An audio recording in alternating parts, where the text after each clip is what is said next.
Crimson Crossover Network. This is The Tide Machine with Charles Branch and Michael Southern.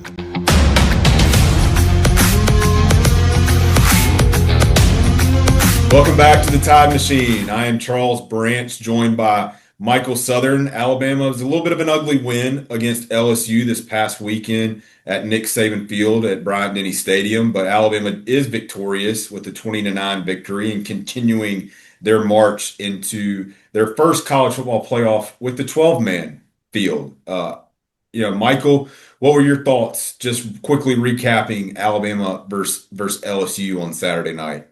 Well, one of the first games this year that you really saw the team having to rely on the defense. So offense did not have its A game. In fact, you might even say they might have had a B minus C plus game, but at least the defense held its own. Granted, LSU is not a high-powered offense, but it was good to see. Look, it's November. You win no matter how you can win. Doesn't matter. I don't care if you win 50-7 or you win 14-13. The most important thing at this time of the year with the playoffs on the line is just keep winning, and then everything will work out. So much rather have an ugly win versus a pretty loss, because no loss right now late in the season is what Alabama wants to take, especially with what's on the line coming up in these next couple of games. Had a couple opportunities I felt like to really blow the game open on some long passes that we just missed. And when I say just missed, it wasn't really overthrowing the guy by, a couple yards. It was fingertips. Those are some plays that we haven't really had to hit a lot this year. We've been so efficient with short passing game and moving the ball down the field.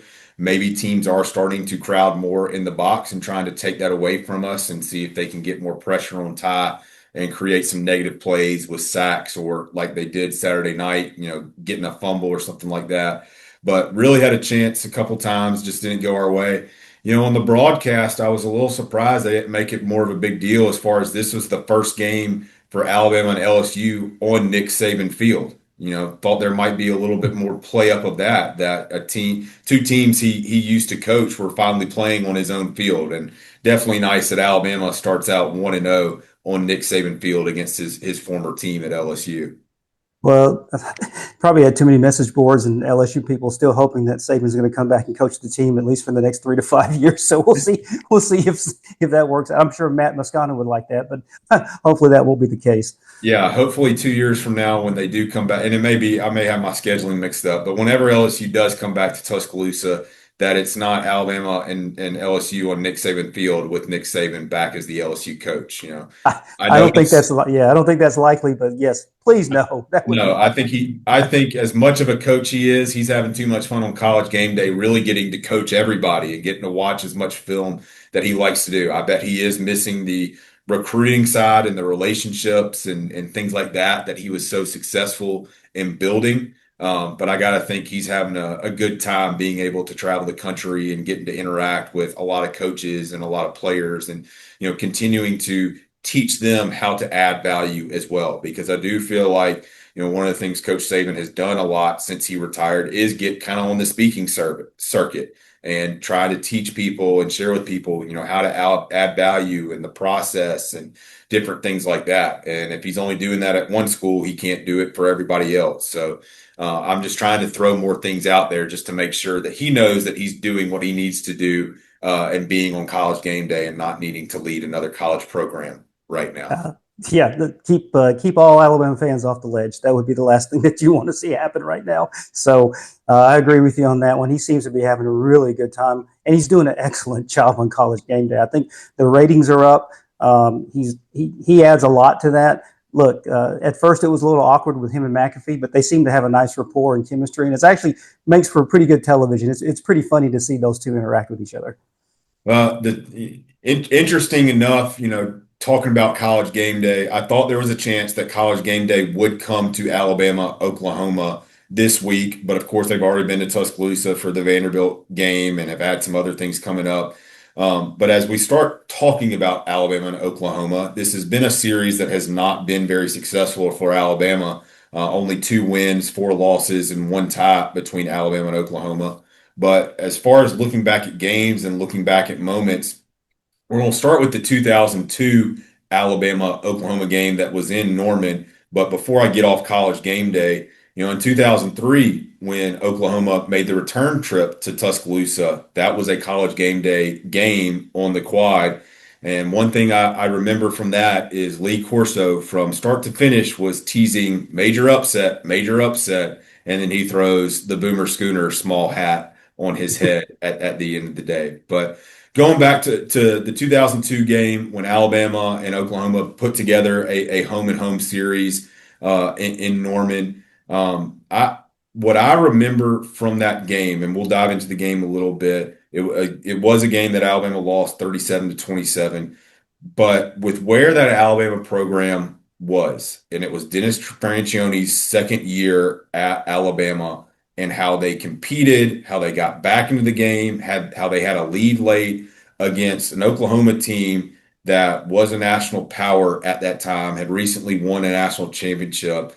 I came away really proud being an Alabama fan, and I felt like I learned a lot as maybe the saying goes, the pride of the Tide watching Alabama play Oklahoma in Norman in that 2002 game. It's kind of surprising that two programs with the history of football success like Alabama and Oklahoma they have played so few times. The fact that again this is only going to be what the eighth meeting between the teams, yeah, it's a little surprising. But I do remember that 2002. Still trying to see what Franchione can do. It didn't look good when they were down 23-3 at half. I mean, everyone was about ready to give up, but a lot of fight that second half, and they come back and take the lead. Don't forget they were up 27-23 in the fourth quarter. Oklahoma has to come back late, takes the lead. Alabama gets the ball back with a chance to come back for the game-winning play, and they have the turnover. I think they stripped the ball from it was Tyler. Yeah, they stripped the ball from Tyler and returned it for a touchdown. So.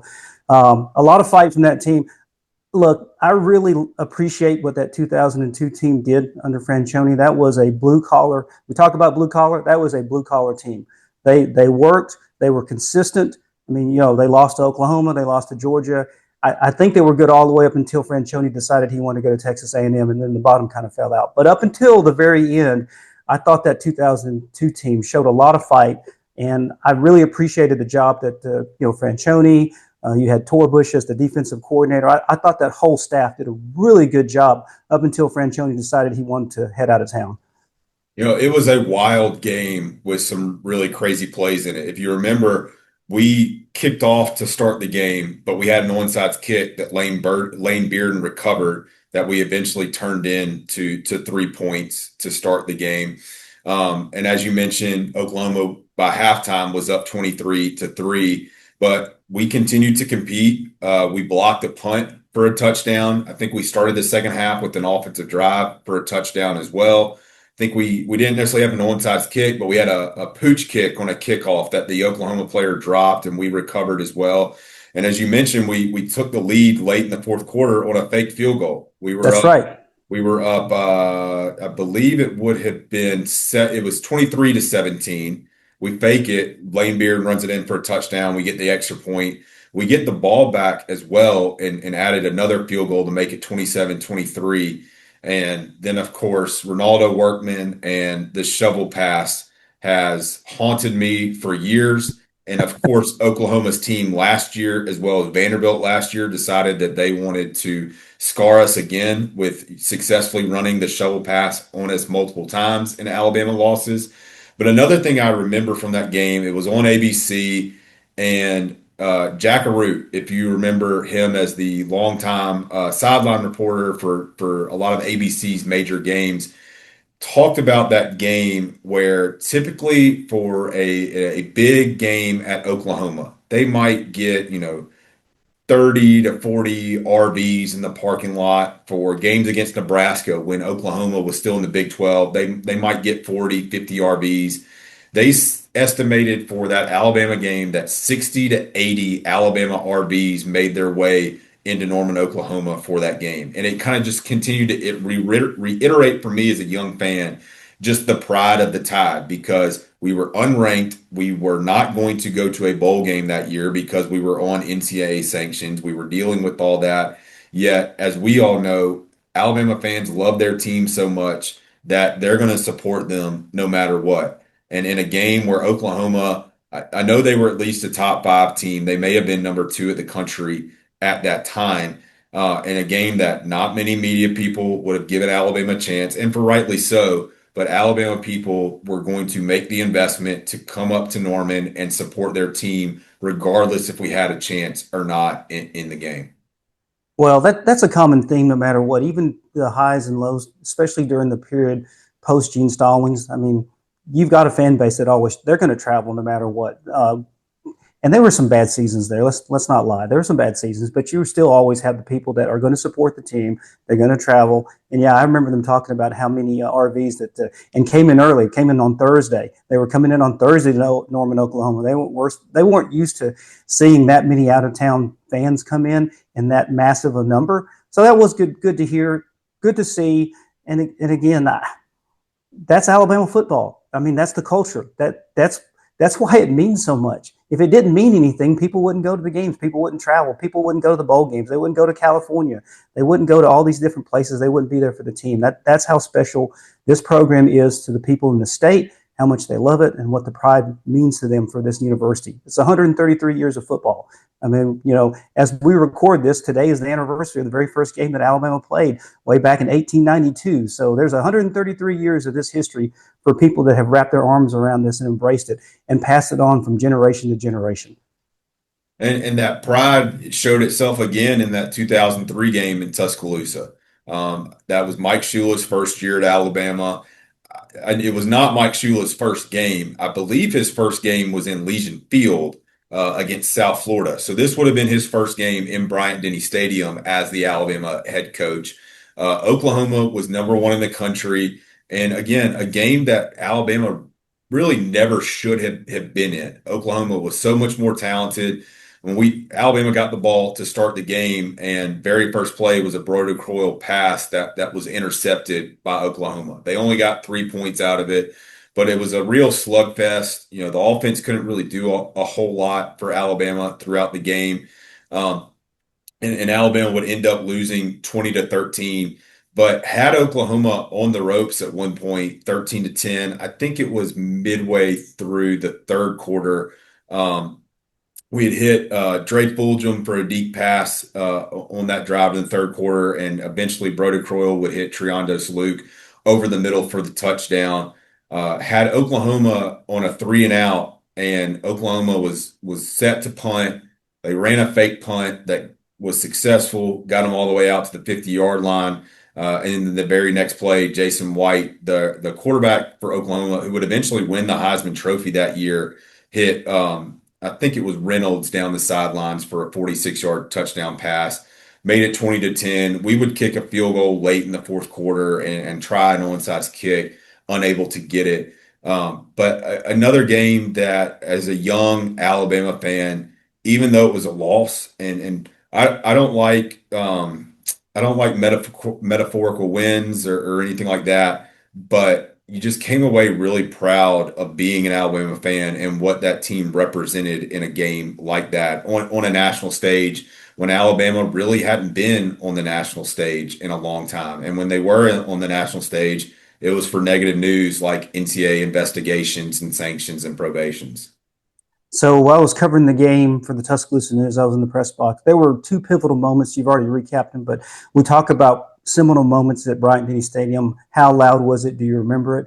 The touchdown when Alabama cuts it to 13-10, extremely loud moment. Probably one that people don't think about when we talk about, the other plays, the Rocky block. We talk about the pass to Tyrone Protho. The crowd got extremely loud on that touchdown pass. And then when Alabama held them on the third down play and they had 4th and 10, crowd was just as loud. I remember sitting in the press box. I didn't say, watch out for the fake punt, but someone there sitting close to me said that. And sure enough, there they go, fake punt. And then the very next play, touchdown pass. And we're like, ugh. And then you could see the air just out of the stadium when that 46, 47-yard pass hit. And you're right, Jason White wins the Heisman Trophy that year in Oklahoma. Who do they lose to for the national championship? Some coach named Nick Saban and some team from LSU, but that's a different story. But a very good Oklahoma team. They got all the way, played for the national championship, didn't win it, but they did have a Heisman-winning quarterback. And Alabama showed a lot of fight that night. Did not win. You're right. I don't believe in moral victories. But given the limitations that team had scholarship-wise, everything else that they didn't have to be able to play for, they did show a lot of pride that night. This was also before both end zones became enclosed. And so I was going back and watching that 2003 game, and I've watched several other games from that time period, of course, as we've been on the Tide Machine recapping games. I want to know who came up with the configuration of away tickets that had sections for our opponents to have large chunks in each end zone. One of them, of course, being next to the student section. And this was probably before you really got into hostile environments and crowd noise and stuff like that. But at that time, Bryant-Denny Stadium was not really set up to be a hostile place. It was because you had Alabama fans that would be loud, but you never really had an end zone section that was strictly Alabama fans to make it very difficult and very loud to try to put some pressure on an opposing's offense, trying to get the ball snap and not have false starts. That is a good question. I don't know who came up with that idea. You'd think in retrospect they would have done a little bit better planning. And the one thing I'll say now about Bryant-Denny, since they've closed off both end zones and you've got the north and south zone in there, that stadium can get loud. And the noise can echo back down on the field. So it is a much harder environment when the crowd is into it than it ever has been in the past. Look, the worst was when Bryant-Denny was like 59,000 with no upper deck. It was just an open bowl, and with the angle, the noise just dissipated upwards. You didn't get anything coming back down on the field itself. So it is a much better place, much more hostile environment. And actually, you know what? You're starting to see it, especially this year too, in some of the games. You don't have the joyless murder ball feeling now. And that's not just with Alabama. That's with all the programs in the SEC. There's more parity. You don't know you really truly don't know what to expect. So you're really on the edge of your seat, which causes the excitement, the enthusiasm, and really motivates you to really get into it if you're there live in person as a spectator. So Alabama truly does have more of a home field advantage now when it comes to a crowd standpoint. Again, would we rather trade it for 50-0 victories? Yeah, probably so. But I'm at least glad to see at least the environment itself, how things have changed in the last 2 to 3 years.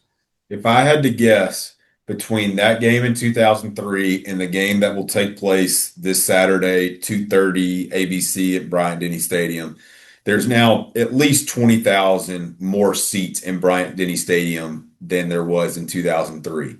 But as far as how ticket allotments now go to away teams, I think there would be less than 50% of what the Oklahoma fans were at that game in 2003. And that's not to knock Oklahoma fans or this Oklahoma team. I mean, they're coming in as the number 12 team in the country. I think that's just how college football has shifted, that you sell as many tickets as you can to your home fans and make sure you can get that revenue, and you continue to reduce that allotment to opposing fans so that you can make it a very difficult place to play when teams come into your home stadium. I think, I know we were also talking about this has not been a friendly series to Alabama. They're on one of the few other programs that has a winning record against them. We talked about this, before we started. One of the common denominators in Alabama's lack of success against Oklahoma is Brent Venables. So he seems to have, he's a great defensive mind. So let's not forget that. Look, he gave Alabama fits when he was at Clemson as the DC for Dabo. So he has proven to be very difficult to beat when he was at Oklahoma as the defensive coordinator, when he was at Clemson as the defensive coordinator, and let's not forget the travesty last year at Oklahoma. So everyone needs to be prepared. I expect that defense to throw everything but the kitchen sink at Alabama's offense. So it might be slow going in that first half before maybe Ryan Grubb gets things figured out. Well, as good of a defensive coach as Brent Venables is, and he's had some phenomenal defensive players, one game that Alabama has won in this series is a game we talked about earlier in the year when we were honoring Leroy Jordan and his passing earlier this year. That was a 17-0 win for Alabama against Oklahoma in the bowl game. I think it was the Orange Bowl, if I remember correctly. And Leroy Jordan had 31 tackles in that game. You think Brent Venables would like somebody like Leroy Jordan on all of his defenses that he's had the opportunity to coach? And the one thing that I also remember from that game too that I think sticks out a lot for Alabama fans is that former President John F. Kennedy was at the game as well. He met with the Oklahoma team before the game, and Bear Bryant used that to his advantage to talk about how nobody was giving Alabama a chance that Oklahoma was favored and famous, and that's why the president wanted to go see them and not meet Alabama or go see Alabama before the game. And of course, Alabama comes out, completely shuts down Oklahoma, and Alabama ends up winning the Orange Bowl 17-0 against Oklahoma in that game. And we had another Orange Bowl success, as we were talking about as well, with Tua and Jalen Hurts and Kyler Murray being on the sidelines for Oklahoma back in 2000 and make sure I get my years right, 2018 That's right. It's in 2018 college yeah, football playoff. in the college football playoff. It's the first time we got to see the Aqua package, I think, when Mike Locksley was offensive coordinator, where we got both Jalen Hurts and Tua And on the Tua. field for the same time, which was unfortunate why we didn't see that more throughout the year. I know they were trying to keep Jalen as a quarterback, and I know Jalen ended up getting injured at some point during that year as well. He was basically, I don't think he was at all available for the game at LSU that year in 2018. I remember Tua was also banged up and either lost his helmet or got injured for a play, and they had to bring Mac Jones in for a play in 2018. But that was those two games. Maybe we should have asked for this game to be down in Miami and just put some Orange Bowl decor throughout the stadium, because that has definitely been the two games Alabama has won where they've gone out and not only won but dominated Oklahoma in those games. All right, let me throw a fun hypothetical at you. Deontay Lawson, Nakai Hill-Green, LT Overton, or Yanze Pierre. One of those four could have 31 tackles Saturday. Who do you want to have 31 tackles? I would say Yanze Pierre. Yeah, Uh, I would think so. Either him or yeah, LT. nothing against Lawson or Kale Green, because they could be guys that could fill the gaps and get in the backfield and create tackles for losses and sacks and stuff like that. But they're also linebackers, and you don't want John Mateer to be out scrambling or Oklahoma getting into the second level of the defense. So I don't mind Yanze Pereira being the guy to get 31 tackles coming off the edge. Hopefully, he attacks John Mateer, Oklahoma's quarterback, like our defensive guys attacked Kyler Murray in that 2018 Orange Bowl game. I imagine there was a lot of frustration that Tua Tagovailoa did not win the Heisman Trophy that year. I know me personally, I was very frustrated because Baker Mayfield had won the Heisman Trophy the year before, and I think Tua had a better year than Kyler Murray had throughout the year. Tua obviously got banged up a little bit. He got banged up in the SEC championship game and wasn't able to finish it. But at that point, I really felt like, Oklahoma, you're playing in the Lincoln Riley system. So, of course, your stats are going to be inflated, and you're playing in the Big 12. You're not playing against good defenses at that time. And there wasn't enough of appreciation for what Tua Tagovailoa did throughout that 2018 season to win the Heisman Trophy over Kyler Murray that year. Well, the one handicap, I say handicap, two things hurt too. One, again, when he had to have the tightrope surgery, that limited him a little bit, even though he came back. And then it was just the visual of the fact that, Jalen had to come in and win the SEC championship game. I think that was the deciding factor against Tua winning the Heisman. They totally disregarded everything up until that point, and Tua had a phenomenal year. And against some really good teams. And I think that whole SEC championship game is the last thing that just swayed all the voters. And they were like, yeah, we're going to go with Kyler Murray, which I don't think was fair to Tua. If you just look at the whole body of work, I agree with you. I think Tua definitely deserved the Heisman. I think that that wasn't the right call, but you know how that goes. The Heisman Trophy is a popularity contest. It's not truly merit. It is how popular and do you have the best narrative, the best story.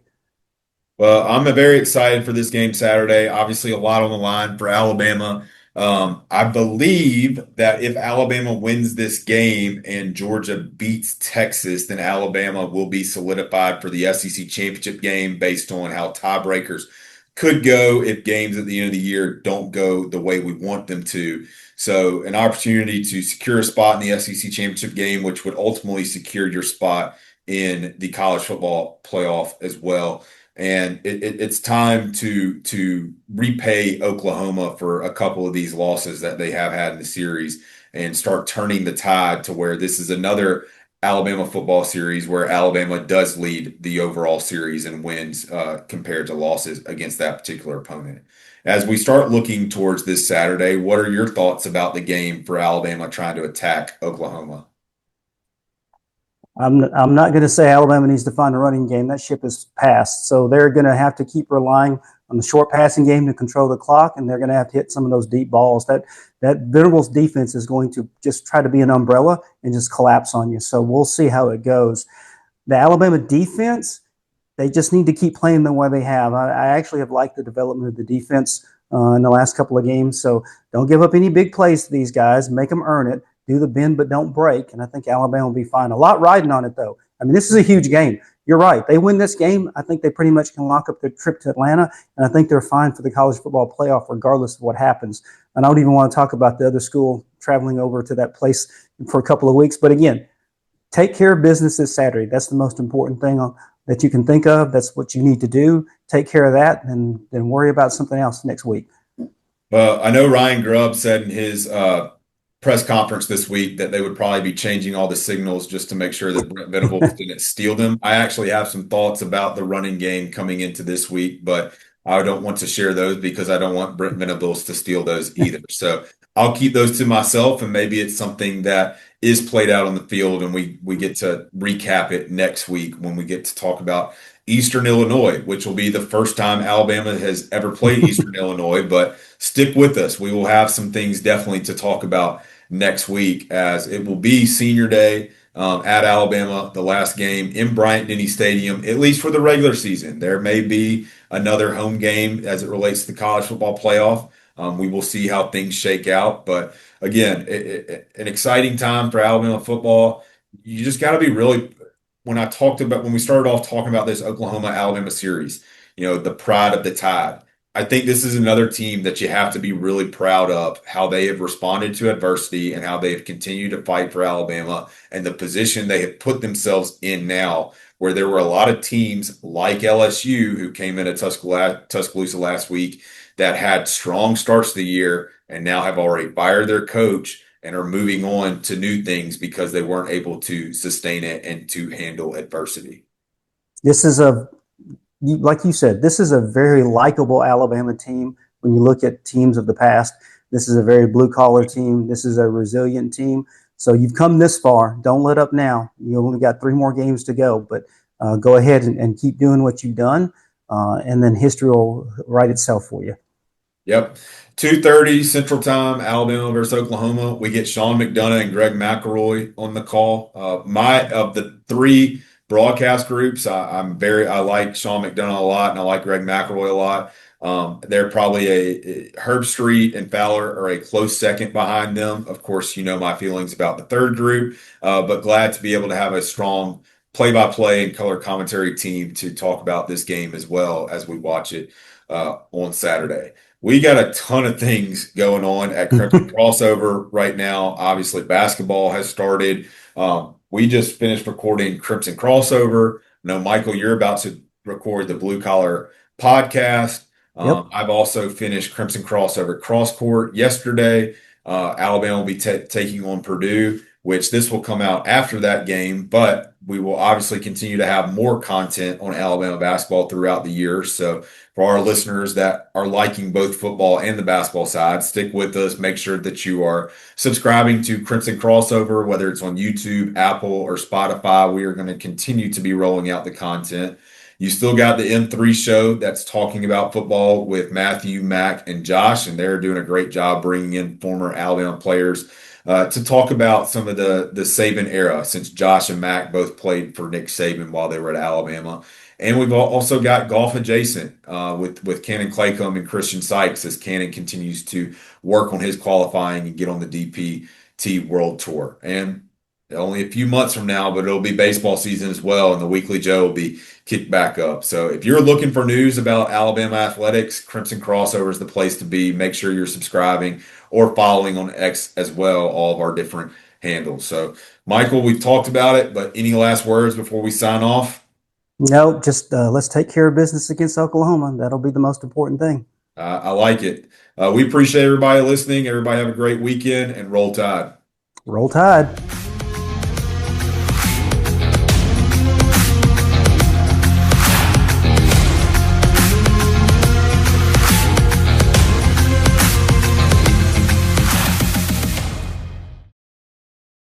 The Paul W. Bryant Museum is a captivating destination for sports enthusiasts and fans of the University of Alabama football program. Located in Tuscaloosa, Alabama, the museum is dedicated to preserving the legacy of the legendary coach Paul Bear Bryant.